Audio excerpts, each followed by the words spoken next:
ನಮಸ್ಕಾರ. ನೀವು ನೋಡ್ತಾ ಇದ್ದೀರಾ ಸುಮನ್ ಟಿವಿ ಕನ್ನಡ. ನಾನು ಮಹೇಶ್. ವೀಕ್ಷಕರೇ, ದೇಶದಲ್ಲಿ ಸಾಕಷ್ಟು ವರ್ಷಗಳಿಂದ ಅಥವಾ ಪದೇ ಪದೇ ವರ್ಷಾಂತ್ಯಕ್ಕೆ ಒಂದು ಡೇಟಾ ಸಿಗುತ್ತೆ. ಏನು ಡೇಟಾ ಅಂತ ಹೇಳಿದ್ರೆ, ಈ ರಸ್ತೆ ಅಪಘಾತಗಳಿಂದ ಮೃತಪಟ್ಟವರ ಸಂಖ್ಯೆ ಈ ವರ್ಷ ಇಷ್ಟು ಅಪಘಾತಗಳು ಸಂಭವಿಸಿದೆ, ಈ ಅಪಘಾತಗಳಿಂದ ಇಷ್ಟು ಜನ ಸಾವನ್ನಪ್ಪಿದ್ದಾರೆ, ಈ ವಯಸ್ಕರ ಸಂಖ್ಯೆ ಇಷ್ಟು, ಆ ವಯಸ್ಕರ ಸಂಖ್ಯೆ ಇಷ್ಟು, ಹೀಗೆ ಪ್ರತಿ ವರ್ಷವೂ ಕೂಡ ಒಂದೊಂದು ಡೇಟಾ ಬರ್ತಾ ಇರುತ್ತೆ. ರಸ್ತೆ ಅಪಘಾತದಿಂದ ಸಾವನ್ನಪ್ಪಿದ್ದವರ ಸಂಖ್ಯೆ, ಜೊತೆಗೆ ರಸ್ತೆ ಅಪಘಾತಗಳು ಎಷ್ಟು ಸಂಭವಿಸಿವೆ, ಈ ಟ್ರಾಫಿಕ್ ರೂಲ್ಸ್ ಅನ್ನ ಎಷ್ಟು ಪ್ರಮಾಣದಲ್ಲಿ ಬ್ರೇಕ್ ಮಾಡಿದ್ದಾರೆ ಅನ್ನೋದ್ರ ಬಗ್ಗೆ. ಈಗ ಕೇಂದ್ರ ಸರ್ಕಾರ ಒಂದು ನಿರ್ಧಾರಕ್ಕೆ ಬಂದಿದೆ. ಏನು ಅಂತ ಹೇಳಿದ್ರೆ, ಈ ರಸ್ತೆ ಅಪಘಾತಗಳು, ಈ ಟ್ರಾಫಿಕ್ ರೂಲ್ಸ್ ಬ್ರೇಕ್ ಮಾಡೋರಿಗೆ ಒಂದು ಬ್ರೇಕ್ ಹಾಕಬೇಕು. ಅಂದ್ರೆ ಈ ರಸ್ತೆ ಅಪಘಾತಗಳನ್ನ ತಡೆಯಬೇಕು, ಟ್ರಾಫಿಕ್ ರೂಲ್ಸ್ ಅನ್ನ ಬ್ರೇಕ್ ಮಾಡದೇ ಇರೋ ತರ ನೋಡ್ಕೋಬೇಕು ಅಂತ ಹೇಳಿ ಕೇಂದ್ರ ಸರ್ಕಾರ ಒಂದು ಸಿಸ್ಟಮ್ ಅನ್ನ, ಒಂದು ಹೊಸ ಸಿಸ್ಟಮ್ ಅನ್ನ ತರೋದಕ್ಕೆ ಮುಂದಾಗಿದೆ. ಹಾಗಾದ್ರೆ ಆ ಸಿಸ್ಟಮ್ ಯಾವುದು, ಹೇಗೆ ವರ್ಕ್ ಆಗುತ್ತೆ ಅನ್ನೋದರ ಕಂಪ್ಲೀಟ್ ಡೀಟೇಲ್ಸ್ ಅನ್ನ ನಾನು ನಿಮ್ಗೆ ಕೊಡ್ತಾ ಹೋಗ್ತೀನಿ.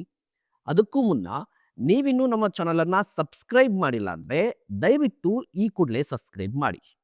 ನೋಡಿ, ನಾನು ಈಗಾಗಲೇ ಹೇಳ್ತಾ ಇದ್ದೆ, ಪ್ರತಿ ವರ್ಷವೂ ಡೇಟಾ ಸಿಗುತ್ತೆ ಅಂತ ಹೇಳಿ.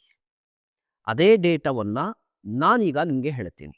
ಅಂದರೆ ಈ ವರ್ಷದಲ್ಲಿ ಅಥವಾ ಕಳೆದ ವರ್ಷದಲ್ಲಿ ಎಷ್ಟು ಪ್ರಮಾಣದಲ್ಲಿ ರಸ್ತೆ ಅಪಘಾತಗಳು ಸಂಭವಿಸಿದೆ, ಎಷ್ಟು ಜನ ಸಾವನ್ನಪ್ಪಿದ್ದಾರೆ, ಎಷ್ಟು ಟ್ರಾಫಿಕ್ ರೂಲ್ಸ್ ಅನ್ನ ಬ್ರೇಕ್ ಮಾಡಿದ್ದಾರೆ ಅನ್ನುವಂಥ ಸಣ್ಣ ಡೀಟೇಲ್ಸ್ ಅನ್ನ ಅಥವಾ ಸಣ್ಣ ಡೇಟಾವನ್ನು ನಾನು ಕೊಡ್ತೀನಿ. ಅದಾದ ನಂತರ ಈ ನಿತಿನ್ ಗಡ್ಕರಿ ಅವರು ಏನು ಹೇಳಿದ್ದಾರೆ, ಕೇಂದ್ರ ಸರ್ಕಾರದ ಪ್ಲಾನ್ ಏನು, ಆ ಪ್ಲಾನ್ ಹೇಗೆ ವರ್ಕೌಟ್ ಆಗುತ್ತೆ ಅನ್ನೋದ್ರ ಬಗ್ಗೆ ಹೇಳ್ತೀನಿ. ಒಂದು ಸಣ್ಣ ಡೇಟಾ ಹೇಳ್ತೀನಿ ನೋಡಿ. ಒಂದು ಡೇಟಾ ಪ್ರಕಾರ ಪ್ರತಿ ವರ್ಷ ನಮ್ಮ ದೇಶದಲ್ಲಿ 5 ಲಕ್ಷ ಅಪಘಾತಗಳು ಸಂಭವಿಸ್ತಾ ಇದೆ. ಮಿನಿಮಮ್ ಅಂದ್ರೆ ಪ್ರತಿ ವರ್ಷದಲ್ಲಿ 5 ಲಕ್ಷ ರಸ್ತೆ ಅಪಘಾತಗಳು ಸಂಭವಿಸ್ತಾ ಇದೆಯಂತೆ. ಇದರಲ್ಲಿ 1.8 ಲಕ್ಷ ಸಾವುಗಳು ಸಂಭವಿಸ್ತಾ ಇದೆ.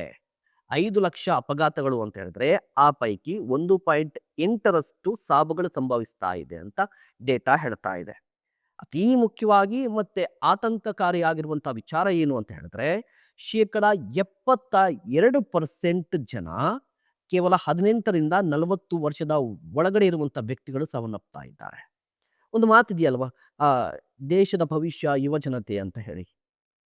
ಯುವಕರು ಹೆಚ್ಚಿನ ಪ್ರಮಾಣದಲ್ಲಿ ದೇಶ ಇದ್ರೆ ಆ ದೇಶದ ಭವಿಷ್ಯ ತುಂಬಾ ಪ್ರಜ್ವಲಿಸ್ತದೆ ಅಥವಾ ತುಂಬಾ ಚೆನ್ನಾಗಿರುತ್ತೆ ಅಂತ ಹೇಳ್ತಾರಲ್ವಾ. ಬಟ್ ಈ ರಸ್ತೆ ಅಪಘಾತಗಳಿಂದ ಶೇಕಡ 72% ಯುವಕರು ಸಾವನ್ನಪ್ತಾ ಇದ್ದಾರೆ ಪ್ರತಿ ವರ್ಷ. ಇದಾದ ಬಳಿಕ ಮತ್ತೊಂದು ಆತಂಕಕಾರಿ ವಿಚಾರ ಏನು ಅಂತ ಹೇಳಿದ್ರೆ, ಈ 18 ವಯಸ್ಸಿನ ಕಡಿಮೆ ಇರುವಂಥದ್ದು, 18 ವಯಸ್ಸಿಗಿಂತ ಕಡಿಮೆ ಇರುವಂತ ವ್ಯಕ್ತಿಗಳು ಅಥವಾ ಯುವಕರು, ಯುವ ಜನತೆ ಅಂದ್ರೆ ಇನ್ನೂ 18 ಕೂಡ ಆಗಿರೋದಿಲ್ಲ, ಅಪ್ರಾಪ್ತರು, ಅವ್ರಿಗೆ ಡ್ರೈವಿಂಗ್ ಲೈಸೆನ್ಸ್ ಕೂಡ ಕೊಟ್ಟಿರೋದಿಲ್ಲ, ಆದ್ರೂ ಕೂಡ ಅವ್ರು ಡ್ರೈವ್ ಮಾಡ್ತಾ ಇರ್ತಾರೆ. ಅವರು 10,119 ಮಂದಿ ಸಾವನ್ನಪ್ಪಿದ್ದಾರೆ ಕಳೆದ ವರ್ಷ.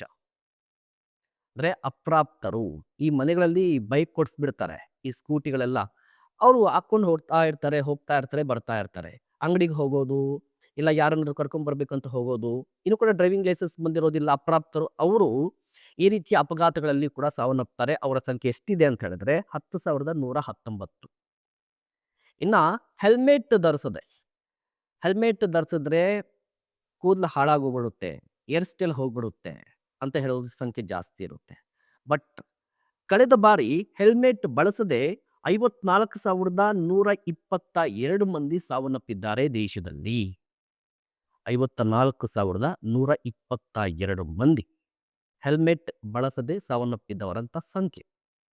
ಇನ್ನ ಸೀಟ್ ಬೆಲ್ಟ್, ಅಂದ್ರೆ ಈ ಕಾರುಗಳಲ್ಲಿ ಸಂಚರಿಸುವಂತಹ ಸಂದರ್ಭದಲ್ಲಿ ಸೀಟ್ ಬೆಲ್ಟ್ ಹಾಕೊಳ್ಳಿ ಅಂತ ನಿಯಮ ಇದೆ. ಡ್ರೈವರ್ಗಳು ಹಾಕ್ಕೊಂಡಿರ್ತಾರೆ, ಕ್ಯಾಬ್ ಡ್ರೈವರ್ಗಳು ಹಾಕ್ಕೊಂಡಿರ್ತಾರೆ.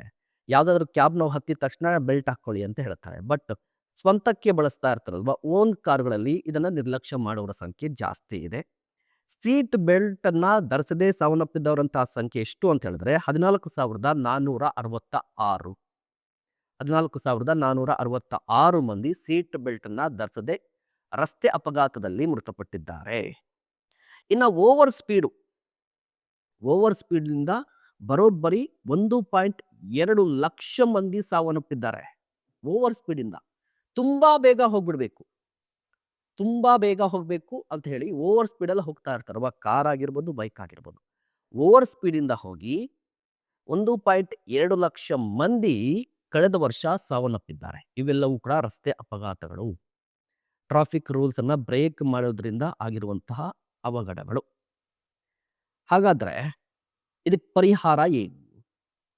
ಇಷ್ಟೆಲ್ಲ ಸಾವು ಸಂಭವಿಸ್ತಾ ಇದೆ, ಪರಿಹಾರ ಏನು ಅಂತ ಬಂದಾಗ ನಿಯಮಗಳನ್ನ ಟೈಟ್ ಮಾಡಬೇಕು ಅಂತ ಹೇಳಿ ಈ ದಂಡ ಕಟ್ಟುವಂತ ನಿಯಮ ಇತ್ತಲ್ವಾ, ಈ ಹಿಂದೆ 100 ರೂಪಾಯಿ 200 ರೂಪಾಯಿ ಇದ್ದಿದ್ದು 1000 10,000 ಆಯ್ತಲ್ವಾ. ಈ 10,000 1000 ಆಗಿರೋದ್ರಿಂದ ಅಟ್ಲೀಸ್ಟ್ ಕಡಿಮೆ ಆಗುತ್ತಾ ಅಂತ ಹೇಳಿದ್ರೆ ಅದರಿಂದ ಕಡಿಮೆ ಆಗ್ಲೇ ಇಲ್ಲ, ಇನ್ನೂ ಜಾಸ್ತಿ ಆಗ್ತಾ ಇದೆ. ಅದಕ್ಕೆ ಕೇಂದ್ರ ಸರ್ಕಾರ ಒಂದು ರೀತಿಯ ಹೊಸ ಸಿಸ್ಟಮ್ ಅನ್ನ ತರೋದಕ್ಕೆ ಮುಂದಾಗಿದೆ. ಆ ಸಿಸ್ಟಮ್ ಮೂಲಕ ಏನಾದರೂ ಅತಿ ಹೆಚ್ಚು ಬಾರಿ ಅಪಘಾತಗಳನ್ನ ಮಾಡಿದ್ರೆ, ಟ್ರಾಫಿಕ್ ರೂಲ್ಸ್ ಅನ್ನ ಬ್ರೇಕ್ ಮಾಡಿದ್ರೆ ಲೈಸೆನ್ಸ್ ಕ್ಯಾನ್ಸಲ್ ಆಗುತ್ತೆ, ಡ್ರೈವಿಂಗ್ ಲೈಸೆನ್ಸ್ ಕ್ಯಾನ್ಸಲ್ ಆಗುತ್ತೆ. ಅದರ ಹೆಸರೇನು ಅಂತ ಹೇಳಿದ್ರೆ grade based driving licence system. Nitin Gadkari ಅವರು ಇತ್ತೀಚೆಗಷ್ಟೇ ಒಂದು ಸುದ್ದಿಗೋಷ್ಠಿಯನ್ನು ನಡೆಸಿದ್ರು. ಆ ಸುದ್ದಿಗೋಷ್ಠಿಯಲ್ಲಿ ಗ್ರೇಡ್ ಬೇಸ್ಡ್ ಆ ಸುದ್ದಿಗೋಷ್ಠಿಯಲ್ಲಿ grade based driving licence system ಬಗ್ಗೆ ಮಾತನಾಡಿದ್ರು. ಈ ಸಿಸ್ಟಮ್ ಅನ್ನ ತರಬೇಕು, ಅತಿ ಶೀಘ್ರದಲ್ಲಿ ತರ್ತೀವಿ ಅಂತ ಹೇಳಿದ್ರು. ಹಾಗಾದ್ರೆ ಈ ಸಿಸ್ಟಮ್ ಹೇಗೆ ವರ್ಕ್ ಆಗುತ್ತೆ, ಈ ಸಿಸ್ಟಮ್ ಇಂದ ಏನೆಲ್ಲ ಹೊಸ ಕಾನೂನುಗಳು ಬರುತ್ತೆ ಅಂತ ನೋಡೋದಾದ್ರೆ, ಮುಖ್ಯವಾಗಿ ಈ ಸಿಸ್ಟಮ್ ಹೇಗೆ ವರ್ಕ್ ಆಗುತ್ತೆ ಅಂತ ಹೇಳ್ತೇನೆ. ಪ್ರತಿ ವಾಹನ ಚಾಲಕನಿಗೆ ಅಂದ್ರೆ ಲೈಸೆನ್ಸ್ ಕೊಡುವಂತಹ ಸಂದರ್ಭದಲ್ಲಿ ಒಬ್ಬ ವ್ಯಕ್ತಿಗೆ ಒಂದಿಷ್ಟು ಪಾಯಿಂಟ್ಸ್ ಅಂತ ಕೊಟ್ಟಿರ್ತಾರೆ, ಒಂದಿಷ್ಟು ಪಾಯಿಂಟ್ಸ್ ಅಂತ ಕೊಡ್ತಾರೆ. ಆ ಪಾಯಿಂಟ್ಸ್ ಏನ್ ಮಾಡುತ್ತೆ ಅಂತ ಹೇಳಿದ್ರೆ, ಒಂದು ಅಪಘಾತ ಆದ್ರೆ ಅಥವಾ ಆ ವ್ಯಕ್ತಿ ಅಪಘಾತವನ್ನ ಮಾಡಿದ್ರೆ, ರೂಲ್ಸ್ ಅನ್ನ ಬ್ರೇಕ್ ಮಾಡಿದ್ರೆ ಆ ನಿರ್ದಿಷ್ಟ ಪಾಯಿಂಟ್ಗಳಿರುತ್ತಲ್ವಾ ಕಡಿಮೆ ಆಗ್ತಾ ಬರ್ತಾ ಇರುತ್ತೆ. ಫಾರ್ ಎಕ್ಸಾಂಪಲ್ ಕೊಡ್ತೀನಿ, ಈಗ ನಾನು ಒಂದು ಡ್ರೈವಿಂಗ್ ಲೈಸೆನ್ಸ್ ಅನ್ನ ತೆಗೆದುಕೊಳ್ತೀನಿ ಅಂತ ಹೇಳಿದ್ರೆ ನನಗೆ 1000 ಪಾಯಿಂಟ್ಸ್ ಅಂತ ಕೊಡ್ತಾರೆ. ನಾನೇನಾದರೂ ಈ ಟ್ರಾಫಿಕ್ ರೂಲ್ಸ್ ಅನ್ನ ಬ್ರೇಕ್ ಮಾಡೋದು, ಅಪಘಾತ ಮಾಡಿದ್ರೆ ಆ ಪಾಯಿಂಟ್ಸ್ ಕಡಿಮೆ ಆಗ್ತಾ ಬರ್ತಾ ಇರುತ್ತೆ. 1000 ಇರುವಂಥ ಪಾಯಿಂಟ್ಸ್ 500 400 ಆ ರೀತಿ ಪ್ರತಿ ಬಾರಿ ನಾವು ನಿಯಮವನ್ನು ಉಲ್ಲಂಘಿಸಿದ್ರೆ ಆ ಪಾಯಿಂಟ್ಸ್ ಕಡಿಮೆ ಆಗ್ತಾ ಆಗ್ತಾ ಆಗ್ತಾ ಖಾಲಿ ಆಗ್ಬಿಡುತ್ತೆ. ಖಾಲಿ ಆದಂತಹ ಸಂದರ್ಭದಲ್ಲಿ ಸರ್ಕಾರವೇ ಅದನ್ನ ಗುರುತಿಸಿ ಆ ಡ್ರೈವಿಂಗ್ ಲೈಸೆನ್ಸ್ ಅನ್ನ ಮಿನಿಮಮ್ ಅಂದ್ರೆ 6 ತಿಂಗಳುಗಳ ಕಾಲ ರದ್ದು ಮಾಡಬಹುದು. ಈ ರೀತಿಯ ನಿಯಮವನ್ನ ಅಥವಾ ಈ ರೀತಿಯ ಯೋಜನೆಯನ್ನ ಕೇಂದ್ರ ಸರ್ಕಾರ ಮಾಡೋದಕ್ಕೆ ಮುಂದಾಗಿದೆಯಂತೆ. ಈ ಮೂಲಕ ಈಗ ಮುಂದೆ ಯಾವುದೇ ಕಾರಣಕ್ಕೂ ಈ ಅಪಘಾತಗಳು ಸಂಭವಿಸಬಾರ್ದು, ಜೊತೆಗೆ ಈ ಟ್ರಾಫಿಕ್ ರೂಲ್ಸ್ ಅನ್ನ ಬ್ರೇಕ್ ಮಾಡಬಾರ್ದು. ಹೀಗಾಗಿ ಈ ರೀತಿಯ ಹೊಸ ಸಿಸ್ಟಮ್ ಅನ್ನ ತರೋದಕ್ಕೆ ಕೇಂದ್ರ ಸರ್ಕಾರ ಮುಂದಾಗಿದೆ ಅಂತ ಹೇಳಲಾಗ್ತಾ ಇದೆ. ಜೊತೆಗೆ ನಿತಿನ್ ಗಡ್ಕರಿ ಅವರೇ ಇದ್ರ ಬಗ್ಗೆ ಮಾಹಿತಿಯನ್ನ ಕೊಡ್ತಾ ಇದ್ದಾರೆ. ಸೊ ನಿಮ್ಗೇನ್ ಅನ್ಸುತ್ತೆ, ಕೇಂದ್ರ ಸರ್ಕಾರ ತರೋದಕ್ಕೆ ಮುಂದಾಗಿರುವಂಥ ಈ ಸಿಸ್ಟಮ್ ಬಗ್ಗೆ ನಿಮ್ಮ ಅಭಿಪ್ರಾಯ ಏನು? ಜೊತೆಗೆ ನಿಮ್ಮ ಸಲಹೆಗಳು ಏನು? ದಯವಿಟ್ಟು ಕಮೆಂಟ್ ಮಾಡಿ. ಇಂತಹ ಮತ್ತಷ್ಟು ಕಂಟೆಂಟ್ಗಾಗಿ ನೋಡ್ತಾ ಇರಿ ಸುಮನ್ ಟಿವಿ ಕನ್ನಡ.